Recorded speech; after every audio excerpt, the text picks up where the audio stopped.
Hello guys and gals, welcome to my latest episode of Squad Morale Restored. Today we're going to do one of my more popular type videos where we compare recast Forge World kits to the real thing. And coming from the last video that I did, was it the last video I did? Not sure. We're talking about doing a Warlord Titan eventually. So what we've got is the Warlord Titan head, the original one from Forge World, and a recast one of the, I think it was the limited edition Mars beta pattern.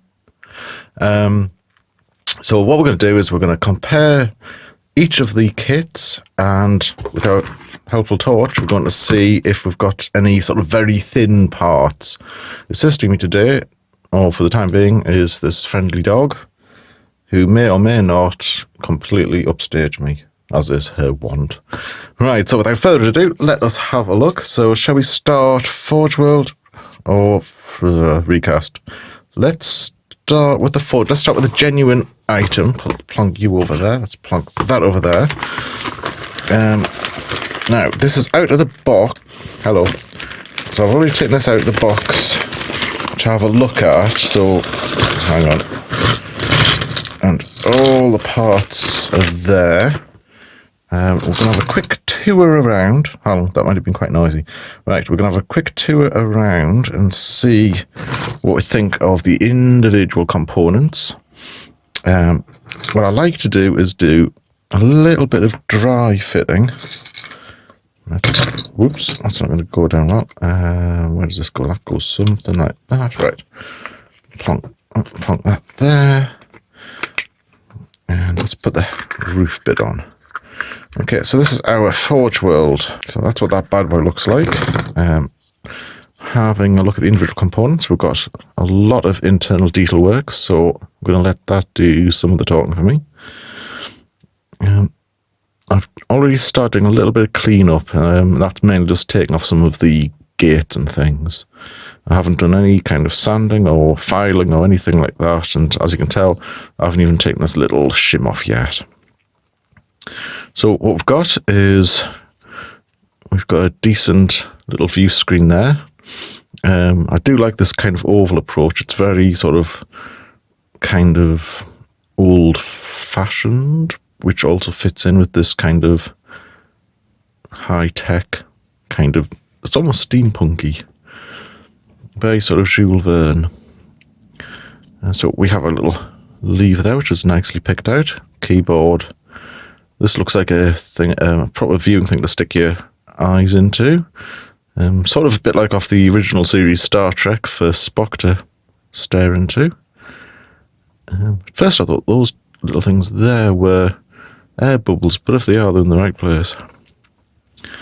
We've also got quite a nice bit of deep mold stuff, which I do like. I keep going on, I keep banging on about that, but it's one of my favourite things with the molds when you've got quite a lot of 3D. Hello. When you've got quite a lot of 3D in evidence. And we've got a nice little footwell. Must be massively cramped for these guys. Okay, so that's the left side of the cockpit. Let's have a look at the right hand side. And again, we've got, this looks pretty much, in terms of display, it looks almost like mirror image of the first half. We've got a few little different touches here. And we don't have that sort of oval view screen there. But we do have the little lever, or the little big lever, and the Spock console. I like things like this. Hang on, let's get a bit closer. I like things like this detail where it actually overlaps where the join is, so it helps mask. Yeah, so it helps mask where the seams of the two parts would be. One thing I've noticed about One thing I've noticed about the other thing was this was quite dry as well. It wasn't, hang on, stay. It didn't need, well, I said didn't need it. I haven't washed it. But but I will do before assembling and painting. But if we try and put our handy dandy torch here, we've got a fairly decent gap there. And I haven't quite worked out whether I'm going to fill it or try to kind of hot water this into a better position, because from the front, you've got quite a tight seal. There we go.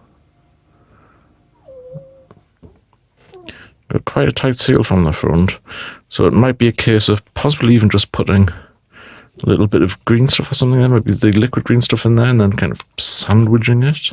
I'm not an expert modeler by any sense of the word, so if you guys have done something similar, or have had a similar kit and done that to it, or done something better than what I'm thinking of, please let me know in the comments. I get the feeling that the gap is caused by these parts being taken out when they're not fully cooled. So instead of this being a flat surface and this being a flat surface, they've both kind of gone a bit concave. So because when you put them together, you can sort of, trusty torch, all these different modes except just turning on normally. There we go. That could be the cause of that. Right, so if we drive at this, and actually let's go through this. So this is the back of the chairs for the pilot type fellas. Yeah, cast came out nice. Let's have a think. Okay, so for this part we've got the backs of the chairs, little headrests there. It looks like it's came out really well. The detail between all these little sort of grills and the footwells has been very well cast. Little footplates there for the prune caps. Yon boss fellow. That's perfect. And we've got even got little like wiring type things coming out to the back of the head spaces where the chaps are hardwired into the machine. And the underside, again, we've got lots of this kind of venting, all these kind of this pattern work going on. And that's all came out. There's none of these little voids that have been filled with resin. Let's have a look at these little rivety parts. Yeah, all rivets seem to be present and correct. That's nicely done. Let's check how we do for light on this part. Okay, so let us try the light test, and I'm going to put that over there. So let's get a bit closer in. Okay, so you can kind of tell. Whoa, that wasn't too good. You can sort of see there's a bit of light showing there where the resin's quite thin. Take it around. Whoops, sorry. Take it around. Yeah, so it looks like that bit's a little bit thin. But what's going to happen is our next component, which is this. I haven't taken the gate off this one yet. It's thin here. And it's going to slot into position there. Okay, so it's going to slot into position there, so you're not going to really notice it. And having a close look at this, this is the back door for entering and leaving the head part. It's a standard kind of door. The cutout, the depth on these cutout teeth for the sliding doors is better defined than it is on my Reaver Titan. The piece is quite nice and chunky as well. A very nice sort of smooth rounded end. So this, we may be magnetizing this. I'm not sure. I think we probably will be, especially since we're going to try and maybe alternate with this and the sort of the recast head as well.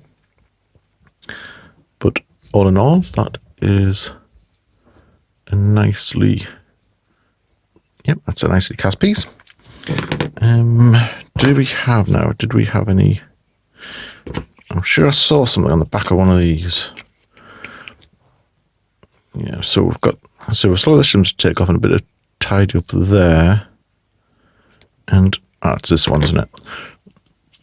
Got ever so slightly... Hang on, try and get this in focus. We have ever so slightly a little bit of cleanup to do on that part there. When I do some of the dry fitting, I'm going to work out whether or not we're going to sand that down or actually fill the bit that's missing. Right, so that's 4 pieces done. Actually, sort of 5 pieces done. What else we've got? We've got the shields, or the sort of the tilting shields. So we've got 2 of these. Not much to say about them. Both of them seem to be pretty well cast. Yeah. All little rivets in place. So put that on one side. Then we've got some crew.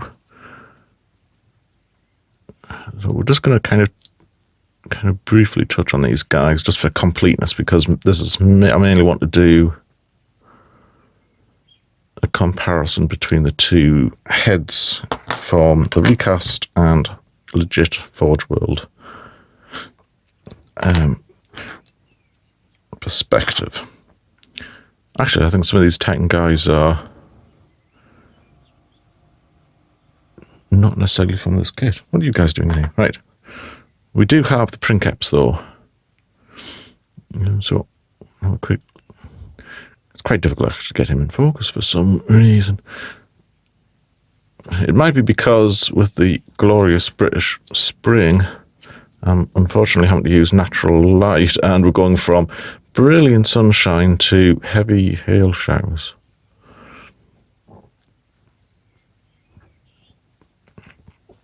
But yeah, he looks fine. I like how his legs are slightly in different positions, so it's not just like he has a pair of legs stuck beside each other.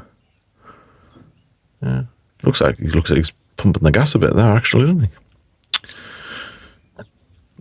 I hadn't noticed that before. We've got some rather nice cabling work coming out the back of his noggin as well. I'm not entirely sure how these guys are supposed to leave the cockpit. I wonder if the chair tips back some kind of Thunderbirds thing and the guy just goes sucked out there. For some reason, I can't see him being able to climb out of the chair and just wander through. So, over he goes, and he's gone. Right, so, now we also have a bit of cabling that's required. And, yeah, that looks absolutely fine. So, put all that over there. I've got all these bits. So as a quick sum up for the Forge World head, I'll give it a solid 9 out of 10, as he struggles to actually put anything together. I'll give it a solid 9 out of 10 for the standard of the cast. There we go. Yeah. Whoa.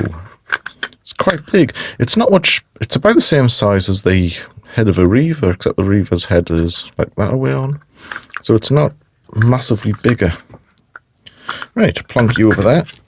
And let us unbox this chap. So first thing you can notice is we've got a different colour resin straight away.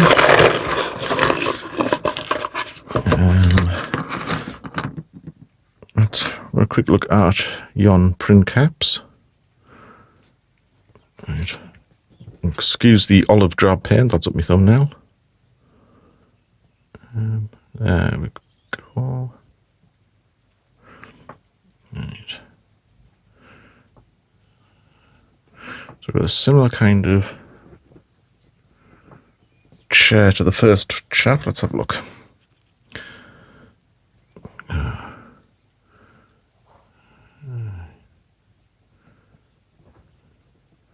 Yeah, there's not much difference. I can't actually see any difference. In terms of the casting, there's not a lot. There's not a lot in it, to be honest.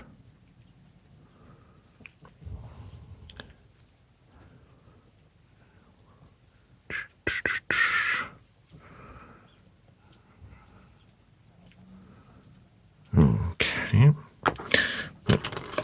We have slightly different types of cable compared to the Forge World Titan head.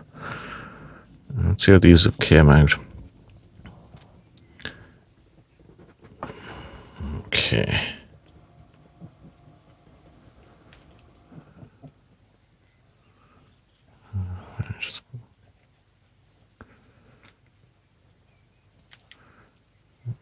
Okay, folks. Yeah, that looks really good. So we've got, first one was we've got 3 smooth cables. I wasn't sure if one of these was supposed to be like the corrugated kind. And that detail had been missed. But no, all looks smooth. And, whoops. And the other one.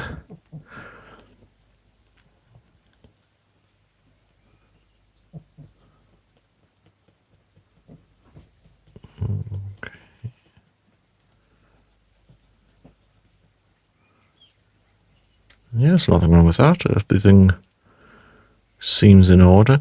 One thing from the recast kit is that when they're done, the people that make them take off all of the gates and clean them up. Or was it keys? Not too sure. Basically, all the parts that you get from them are kind of ready to go. So look at the head. One thing we didn't check was the inside. Well, I didn't actually check the top of this guy's head.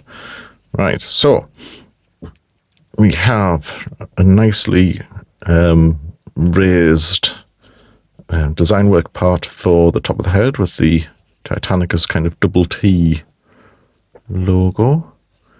It's nice and smooth on the outside. And now it's hailing again, right. Yeah. It looks pretty straight. So it's not going to need a lot of heat bending into position. That looks pretty good, doesn't it? Okay. I like how we've got this kind of, these ribs on the roof, and we've got the pipework underneath.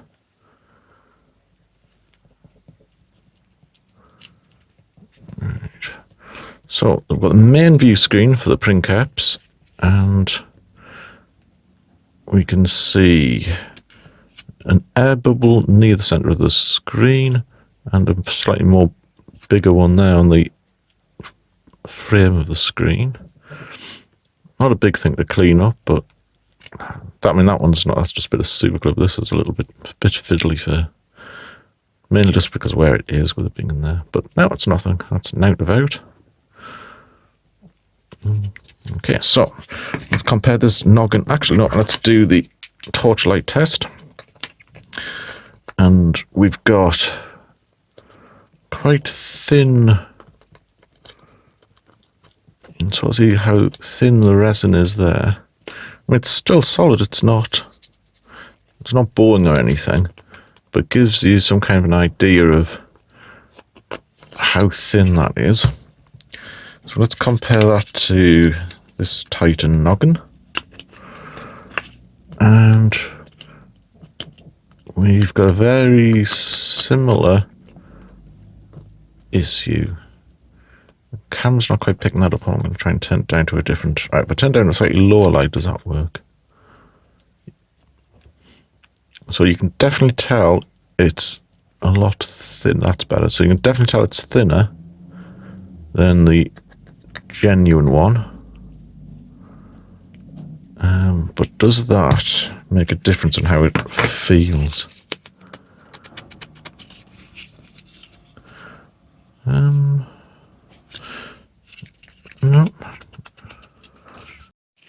Crikey. yeah, this is pretty much the... Yeah, there's nothing, you can't tell. So unless you shine a light through it, I suppose you could, if you light this up with LEDs or something, that might be an issue, but you could just black one side out maybe. But yeah, so structurally it doesn't affect the recast, but just be aware that generally with recasts, the thinner parts will be slightly thinner still on a recast. Okay, so on the front of this head, notice that we've got the nice raised double T of the Titanicus logo.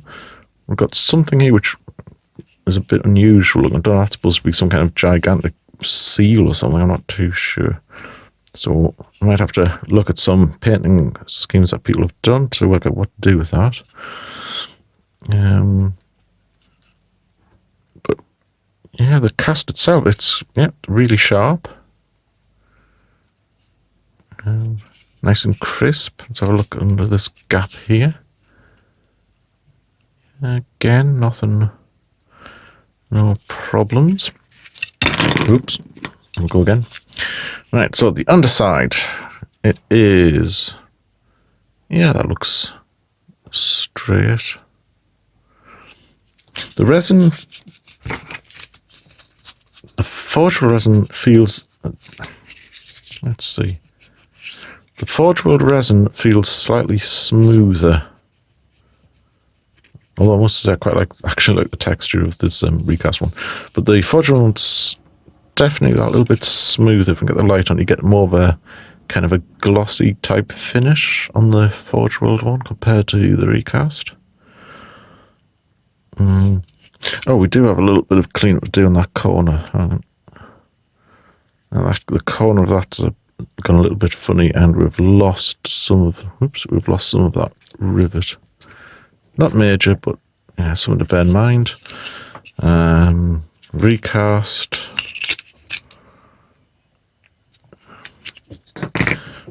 Corner.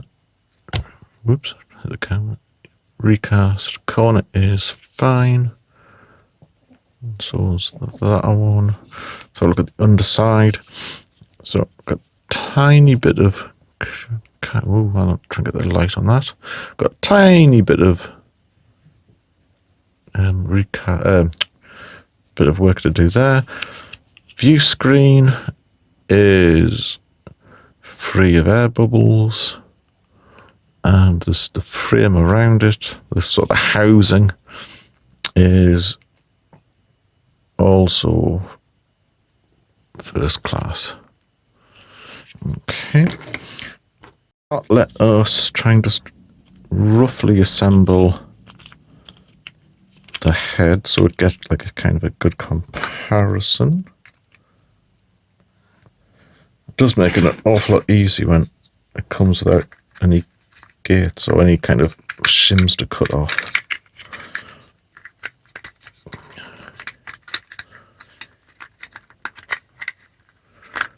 Right.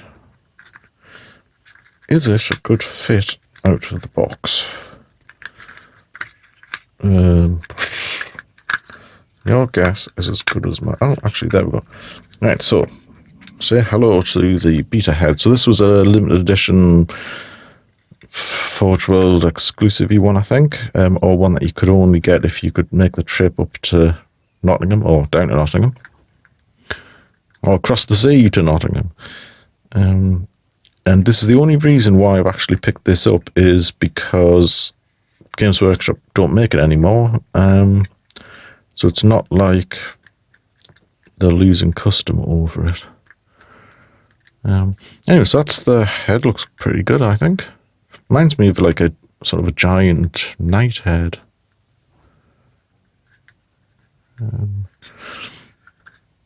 Okay, so let's look at this first side part. So the side of the chops. Okay, so what we're looking out for is kind of dodgy moulding, poor casting, detail that's been filled up or missing altogether. And to be honest, this looks way up. more olive drab. Do apologise. This looks absolutely fine. Nice and crisp detail.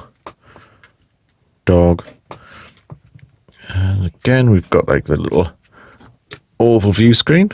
The Mr. Spock place. Nice keyboard. So basically, we've got the kind of the similar or identical layout to the original head. And let's have a look at the other side.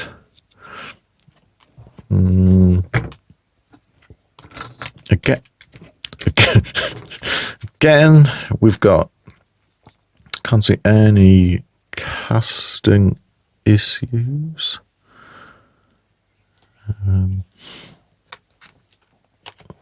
These little vents for the mouth area are nice and sharp.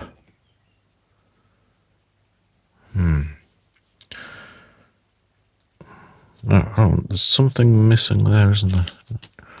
Now, is that a missing part of the mold, or is that intentional? What's the other side look like? No, it's intentional. And I thought that was going to be a part of the mold missing, but it goes over, it goes under where that sort of big light part appears, or that big sensor is.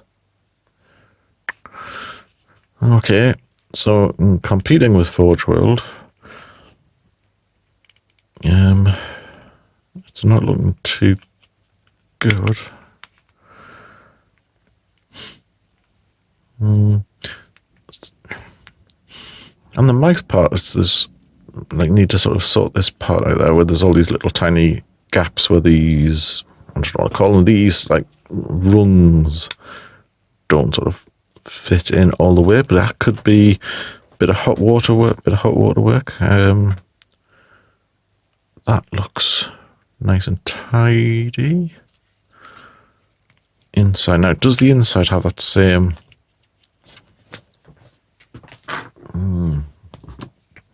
let's do the light test. Oh, it's on flash mode. Yep. So again, it's got the same kind of issue. You can also and you can also see that how the thinner the resin is. I'm assuming what the recasters do is actually take multiple copies of like the real thing and try and find the best one they've got, and then if they can't find a perfect one, if they just have the one, they might just sort of do a bit of green stuff work themselves to sort of improve or make their version of the model better. Yeah, so I think this is going to need just a little bit of warm water to help get into position. Again, might need to put some green stuff or something in there. Okay. Right, moving on to the chair. Where is it? There it is. Oh, you can kind of tell that looks thin already. Hang on. Right, so that, I'll put the light down to a slightly dimmer setting, and you can kind of tell that really shows through.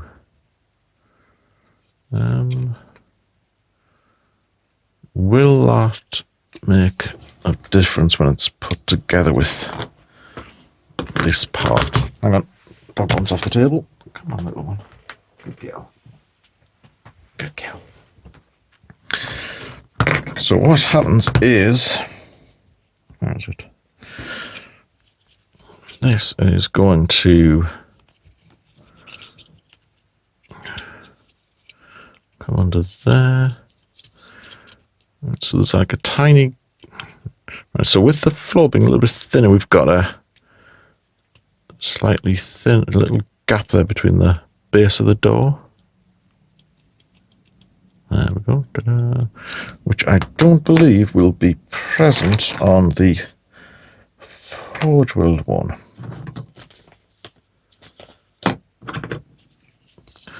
Let's have a gander. And so, whoops, come on, Forge World. Right, so Forge World 1 fits in. Yep, see the Forge one has no gaps because it's the right thickness. The other thing I've noticed is the Forge World, it's not the Forge one, but the side of the head for this one is actually just one part instead of the two. Oops, it is one part instead of two. So presumably that would allow the developer to use the same kind of side part and then just cast different heads. I'm actually surprised I haven't done more like alternative heads and made them more easy to pick up. I'm thinking that side Titan head might come out, but it's a bit low in detail with it just being smooth, so I'm not sure what's going to happen or how they would do much with that to make it look sort of desirable or more desirable. But yeah, that looks absolutely perfect. So yeah, it's a bit thinner, and you can kind of sort of tell just there that there's actually a gap in the floor. But yeah, that would be either hidden up or you could sort of green stuff it, or even just a bit of super glue might be enough because it's that thin. It's not a big issue. And so this underside, the detail looks really well preserved. Again, I'm looking for areas where these voids are filled with excess resin and missing rivets. But everything looks hunky-dory. I thought that was something, but I think that is that little circular part there. Yeah, it matches with this. That's going to be where the pipes join up. So going from the side, we've got some nice depth in there, so that's been preserved well. All in all, yep, so crisp detail. We do have shims. So, when I said that this particular recaster takes off all the gates and things, he's probably just missed these. But I mean, that's nothing to worry about if you want to build it, because you'd have to do that anyway. Yeah,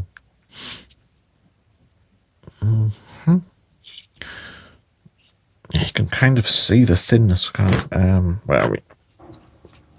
Yeah, so we'll put these sort of side by. Dear. It's not so much there. Now, does that make it easy to see if I put them side by side like that? There we go. So there is a fair difference in the thickness.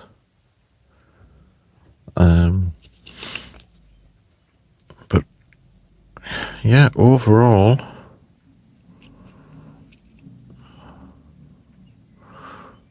if you were to prime this in this kind of a grey colour, I'd be hard pushed to tell them apart.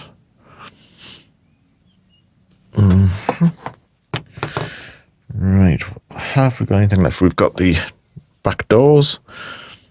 That looks quite thin. Hang on. Oh, flash mode again. Right.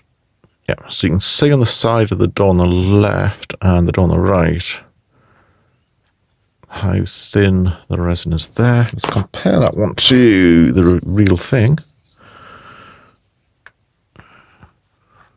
And whoops. It is, yeah, you can tell the very slight bleed through with the torch.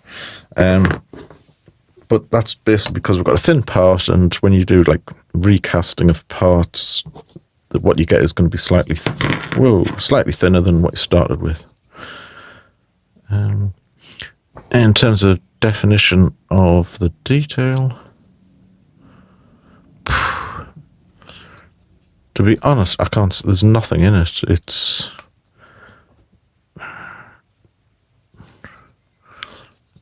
both parts of these look equally. To me, they look equally good.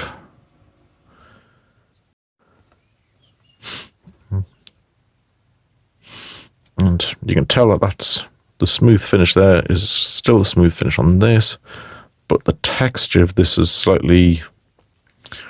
it's not as smooth. The texture is not as smooth. It doesn't feel rough as such. It's just... It's awkward to explain. Doesn't feel as perfectly smooth. But yeah, it's not rough either. I'm going down a rabbit hole of trying to explain how something isn't shiny but also isn't rough. It's like a very mild texture. Right, so again we've got, we only have the one tilting shield with this. It's quite bendy. You can kind of hear how thin that is.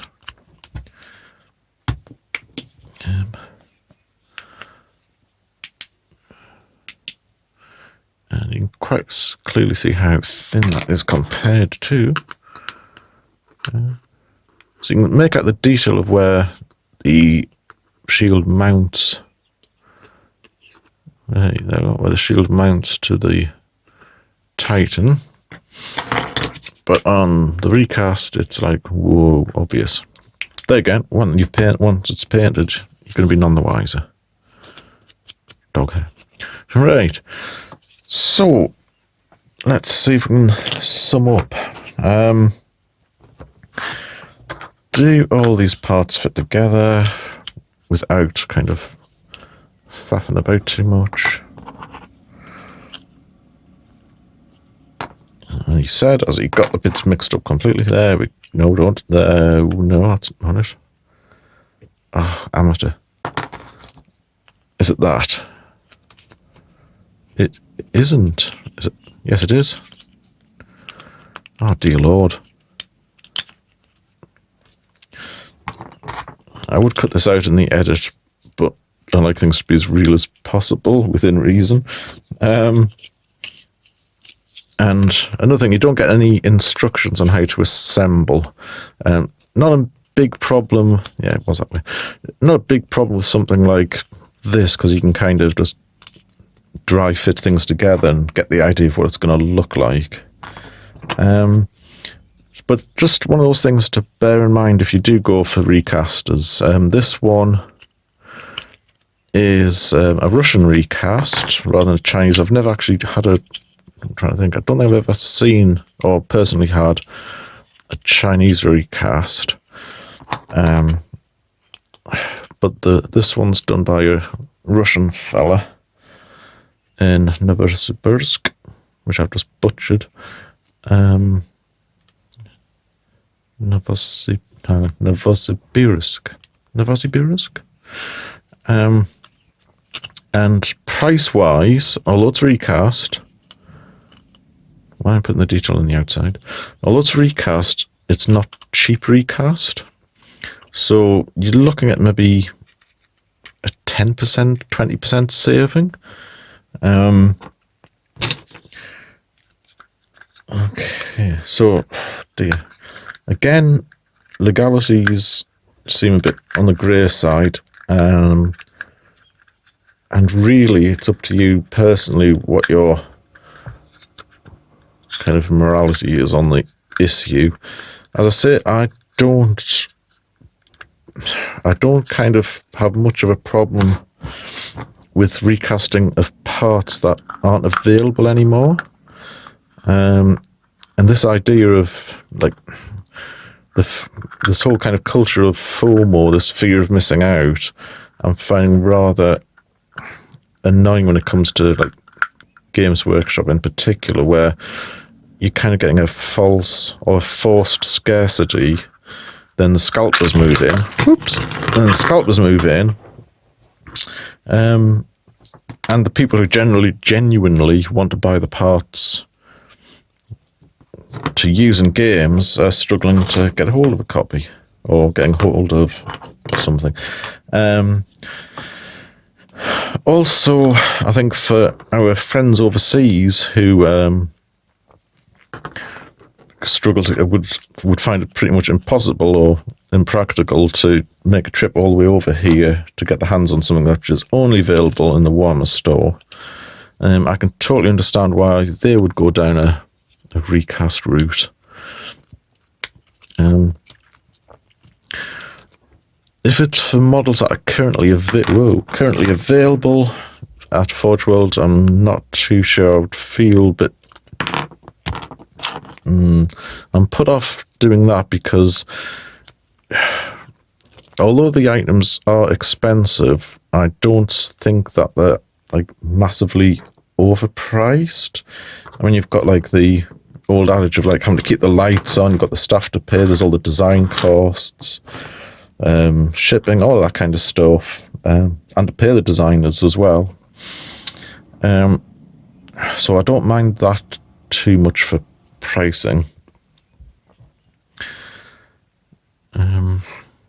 Yeah, I don't mind that too much for like the price, because you're effectively paying these guys wages for a hobby that you really enjoy doing.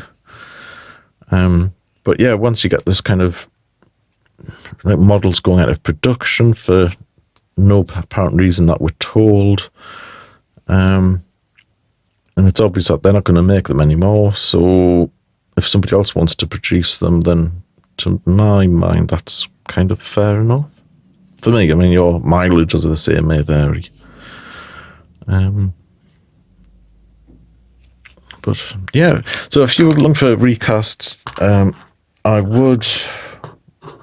I'm going to say I wouldn't recommend any particular recaster by name, purely because I'm not sure of the legal situation of it all.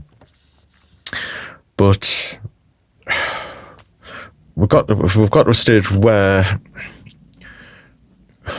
the technology and the ability of recasters can basically make kits that are of equal quality or even better quality to what you could actually receive initially, primarily because they're working on a lower turnover, and they've got the time to do all this extra work, like trimming off all of the gates and things. It's really awkward because I would prefer to actually, if I'm like buying Forge World kits, I'd prefer to buy the Forge World kit. But when you come up against issues like the recasts, let's have a look inside here, for example. When you come against issues like the recasts being of a better finish than what you get from Forge World, it does make you wonder. It is not a topic that I really enjoy talking about, because it's on one hand, it feels like you're kind of stealing somebody else's IP. Well, it's not on one hand, you are. Just wish that Forge World did it better. I know they've got really good customer service, and they do change parts without any kind of quibble or very little quibble. But I don't know. It's basically, I think I've done enough talking on it. I think I would like to hear what you guys have got to say on the issue. To me, like I say, it's not just a matter of the cost, it's just the quality of the finish of the parts that you receive, and the fact that you do have to use the customer service, whereas it should be like a rarity rather than maybe one or more parts for every single kit that you can buy, especially for like the bigger kits I'm talking about, not like just the individual ones. If you've got like, I would have said that if you have a model with 10 parts, more often than not, at least one of those parts is going to need a fair bit of like work done, or even a replacement. That's like my experience. I think what I'm going to do is going to finish it there. I'm going to say that in terms of quality, both of these to me are perfectly acceptable. The recast is just really good quality, and I would not be put off using this as like a genuine part. Once it's painted up and put on the Titan, it wouldn't be something I'd be thinking, that's not a real part, just purely because of the quality of the recast. But yeah, Perfect World, I prefer Forge World to make them and keep them available for a proper length of time. But it's the way things are in business as well. So things like storage and upkeep and what have you. I don't think there's an easy answer to it. But yeah, as always, I'd love to know what you guys think. Please leave your comments below. Until next time, you take care of yourselves. Bye for now.